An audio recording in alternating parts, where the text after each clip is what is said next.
សួរអ្នកនរគ្នាម្នេះជាថ្ងៃទី29ក្នុងខែមីនាហើយ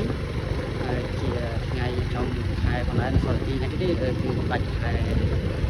មីនាហើយណាបាទហើយសម្រាប់ខេត្តឧត្តរមានជ័យអត់មានប្រពៃពិធីបុណ្យសង្ក្រាន្តអីនោះទេគឺធម្មតាបាទ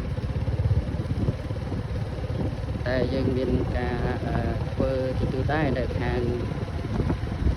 ចម្រុះភាសារបស់ជីវរដ្ឋ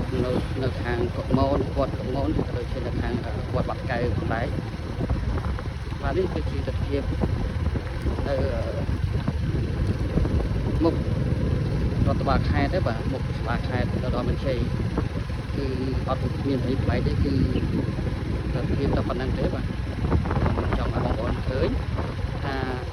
ខេត្តដល់មានជ័យអត់បានរៀបចំកម្មវិធីសង្ក្រាន្តអីទេបាទអរគុណបាទជួបគ្នានៅវីដេអូក្រោយៗទៀតបាទអរគុណបើមានអីផ្លែខ្ញុំបាននឹងបន្ត